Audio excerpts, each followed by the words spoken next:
Olá você, meu irmão, meu amigo, é um prazer tê-lo aqui novamente comigo, para junto podermos meditar na palavra do nosso Deus. Desde já agradeço a oportunidade de ter o seu tempo e peço a Cristo que a paz dele esteja contigo, comigo e com os nossos familiares, em nome de Jesus. Amém? Irmãos e amigos, vocês já pararam para analisar sobre a porta da graça? É uma frase cotidiana entre as religiões, mas especificamente nós aqui, adventistas do sétimo dia, gostamos de falar porta da graça. Mas será que nós já paramos para analisar o fundo real sobre a porta da graça? Sabemos que a graça é um favor imerecido que o nosso Salvador Jesus Cristo, através do seu sacrifício na cruz, nos deu este privilégio de termos esta graça imerecida. E que às vezes eu e você pode estar brincando com ela. E aí pode ser fatal. Quando nós analisamos o fechamento da porta da graça, sempre pensamos em uma situação em que Cristo está no santuário celestial. Vocês sabem quantas portas da graça existem? Você pode estar neste momento pensando assim, só existe uma porta da graça. Na verdade, irmãos, olhando a fundo, existe 3 portas da graça, que está fundamentada na principal, que é Jesus Cristo. Eu irei explicar para você tentar entender o que seria 3 portas da graça. Vamos lá. Eu acho que as pessoas não param para ver sobre 2 portas da graça além da que Cristo está hoje. Então vamos começar pela que tem referência em Cristo Jesus. No ano de 1844, ela diz que Cristo passou do santo para o santíssimo, na profecia, né? Na profecia dos 2.300 das tardes de manhã, o santuário será purificado. Os adventistas que estudaram sobre esse assunto sabem do que eu estou falando. Então, Cristo, ao entrar no Santo do Santo, ele agora começa a ministrar como um sumo sacerdote. E ali ele aceita nomes e rejeita nomes. E ali ele está fazendo uma seleção. E esta porta principal da graça, que é a final, que só ele tem o poder de fazer isso, graças a Deus, só ele, que será quando ele sair do Santo dos Santos, tirar as vestes sacerdotais de intercessão pelo ser humano e disser: está feito. Quem é sujo, suje-se mais, e quem é limpo, limpe-se mais. Vai estar todos os casos resolvidos para a eternidade, seja para a perdição eterna ou para a salvação eterna. Então esta é a principal porta da graça, que só ele, Cristo, tem o direito de fechar. Mas existem 2 outras portas da graça que às vezes passam desapercebidos. A segunda porta da graça que eu vou me referir aqui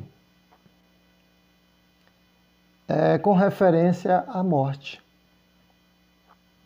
Quando nós não, né? Porque nós estamos vivos. Mas quando um ser humano ele chega ao óbito, à morte, ou o sono da morte, fechou-se a porta da graça para ele. Veja que a principal é Cristo, no final de todas. Mas existe essa porta que é a porta que dá acesso à morte. E quando a pessoa chega a encontrar a morte, a porta da graça se fechou para ele também. Segue-se agora o juízo. Mas existe, irmãos, eu quero detalhar um pouco mais, é sobre a outra porta da graça. E esta porta da graça, por incrível que pareça, só nós temos o direito de fechar. Só nós. Nem Jesus pode fechar essa porta. Veja que Jesus pode todas as coisas, mas tem algumas coisas que Jesus não pode. Ele não pode pecar, ele não pode mentir, e ele também não pode fechar essa porta a qual nós iremos conversar agora. Ele não pode. Porque esta porta da graça, só quem pode fechar é eu ou você. E esta porta é muito perigosa. Muito perigosa. Porque às vezes nós brincamos com ela. E sem saber, estamos indo para a perdição. Eu vou tentar detalhar um pouco para você entender o perigo que é essa porta da graça. Que só eu e você tem direito de fechar. No livro de Gênesis,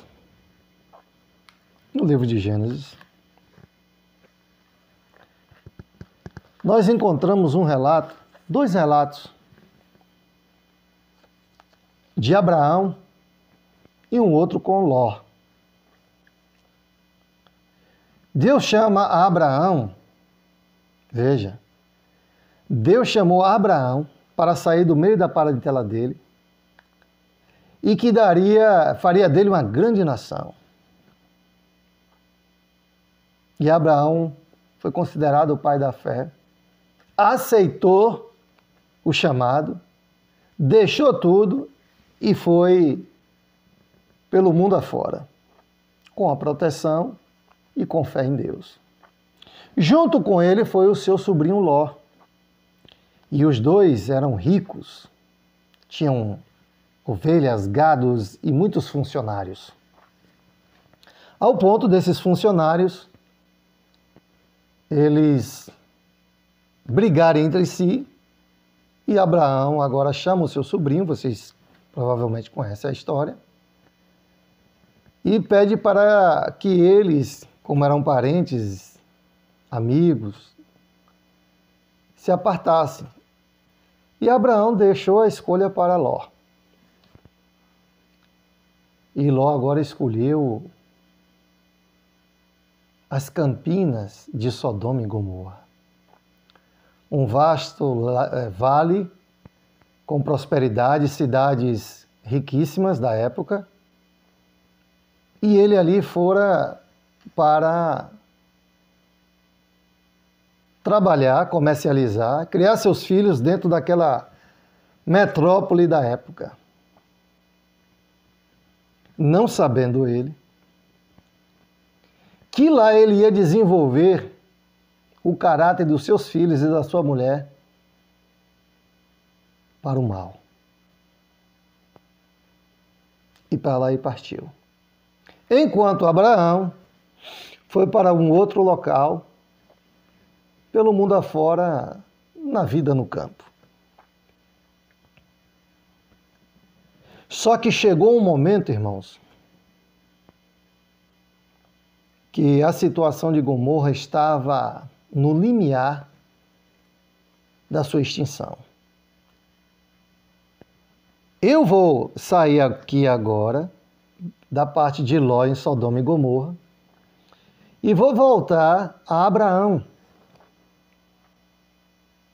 Deus, quando chamou Abraão, ele disse: eu darei para você uma terra que emana leite e mel.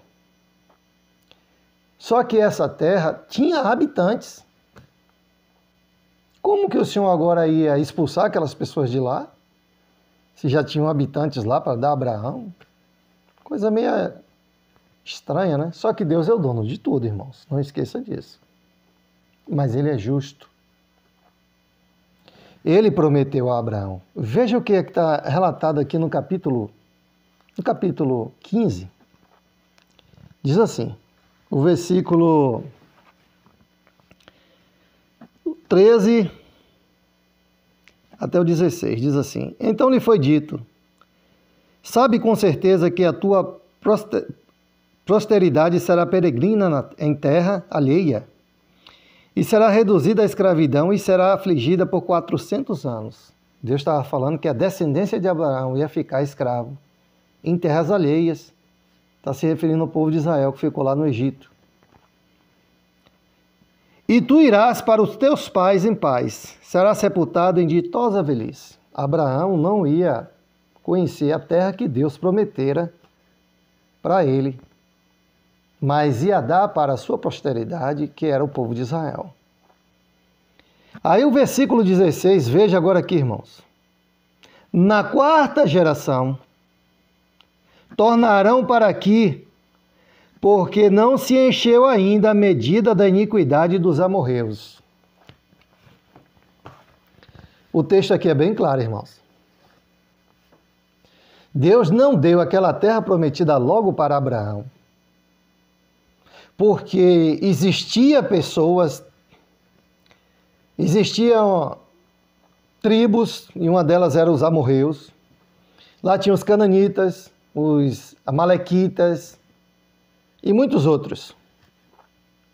Mas especificamente os amorreus não tinham atingido o grau de iniquidade, de pecados diante de Deus. Mas na quarta geração isso ia acontecer. E aí, depois de Israel passar todo aquele período de escravidão no Egito, Deus chama Moisés e leva esse povo para lá. Por quê? Porque a taxa da iniquidade dos amorreus já tinha ido ao limite diante de Deus. Voltando para Ló, que aconteceu essas iniquidades bem antes dos amorreus, com o povo de Sodoma e Gomorra e cidades circunvizinhas. Vocês conhecem a história. Os anjos entraram dentro de Sodoma, foram à casa de Ló, falou para Ló tirar todos os seus filhos e noras e todo mundo. A história diz que Ló foi a todos eles e os genros dele disse para as esposas: seu pai está ficando louco. Nunca que aconteceu nada, entra dia e sai dia, está a mesma coisa. Só que aí o Senhor, através do anjo, pegou Ló, 2 filhas e uma mulher, que foi olhar para trás e se tornou uma estátua de sal e morreu. Vocês já sabem onde é que eu estou chegando, né, irmãos?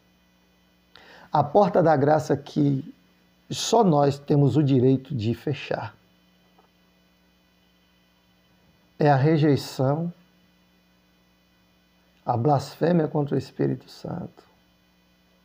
Aqui está dizendo no relato que eu e você, nós temos um copo. Imagine aí, uma parte figurativa agora. Nós temos um copo. E este copo, à medida de anos que estamos passando, se nós não estamos no caminho do Senhor, esta iniquidade começa o volume de líquido subir. Subiu tanto que transbordou, e os sodomitas e os gomorritas e todos ali morreram, perdidos. Só que eles criaram a situação para perder a salvação. Os amorreus também. Só que nós devemos trazer para nós hoje.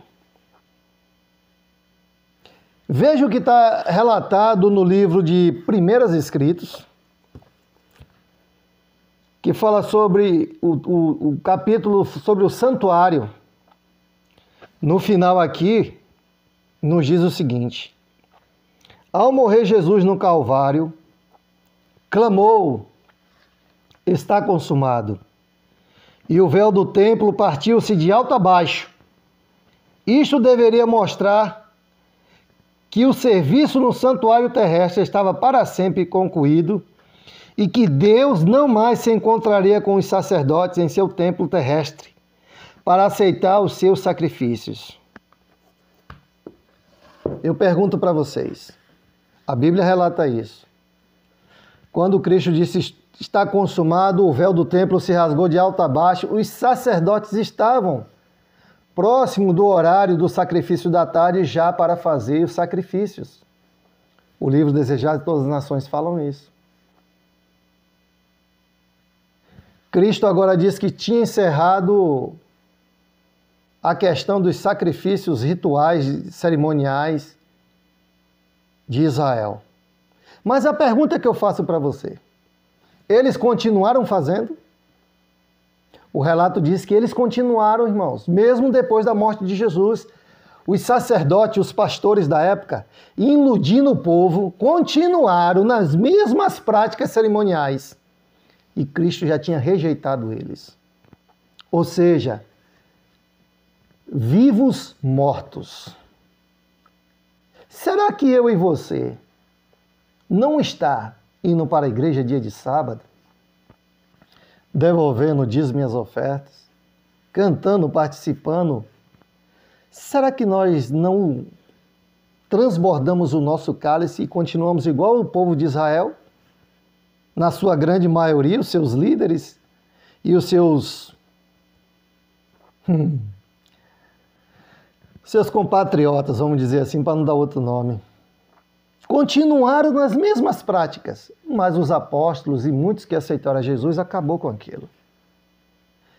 Para nós hoje, da Igreja Adventista do Sétimo Dia, você sabia, meu irmão, que a história se repete e muitos de nós, com pecados conhecidos que nós não largamos e continuamos nele, nós estamos, quem sabe, até transbordando já e está lá praticando dentro da igreja o mesmo cerimonial do povo de Israel e está perdido? Esta é a porta da graça, irmãos. É uma outra porta da graça que só eu e você pode fechar. É a rejeição do Espírito Santo. A blasfêmia contra o Espírito Santo é uma porta que só eu e você pode fechar. Só nós temos a chave. A outra, que é a morte, foi dada por Deus. O salário do pecado é a morte. Todos nós encontraremos ela. A porta da graça principal, que é quando Jesus está no santuário, está feito, acabou. É Ele que abre e fecha. Só Ele pode. Agora esta, só quem pode é eu e você. Cristo não pode abrir e Ele também não pode fechar. Só eu e você tem esse direito, o nosso livre-arbítrio. Por isso que Ele fala em Apocalipse, eis que estou à porta e bato. Se você ouvir a minha voz e abrir, entrarei, cearei com você e você comigo. Veja que essa porta só eu e você tem direito de abrir e fechar. Mas o perigo, irmão, sabe o que é? É nós estarmos em blasfêmia contra Deus, comendo o que não se deve, bebendo o que não se deve, vestindo vestimentas que não condiz com a palavra de Deus, cantando louvores que não é para agrado de Deus e nos comportando em certos lugares, em certas companhias, praticando certas situações. E o nosso cálice está enchendo e talvez enchendo tanto que transborde e aí o Espírito Santo se afasta. É o morto-vivo ou o vivo-morto. Você escolhe. Não esqueça, irmãos, 3 portas. A morte, cessa-se ali a porta da graça. A porta da graça que Cristo tem a chave, que é um santuário celestial e finaliza tudo. E essa porta, que é nossa, que Ele nos deu livre-arbítrio, que nós temos a chave para abrir e fechar. Podemos estar vivos com Cristo, ou então um vivo morto no cerimonial da igreja, como os judeus continuaram fazendo. É tanto que eles ainda, se você procurar ver reportagens, você vai ver os rabinos, muitos rabinos, querendo construir o templo novamente para voltar aos sacrifícios. E aí? São vivos mortos. Que Deus possa abençoar você, meu irmão, a mim, e que nós possamos estar dando lugar a ouvir a voz do Espírito Santo através da palavra, porque senão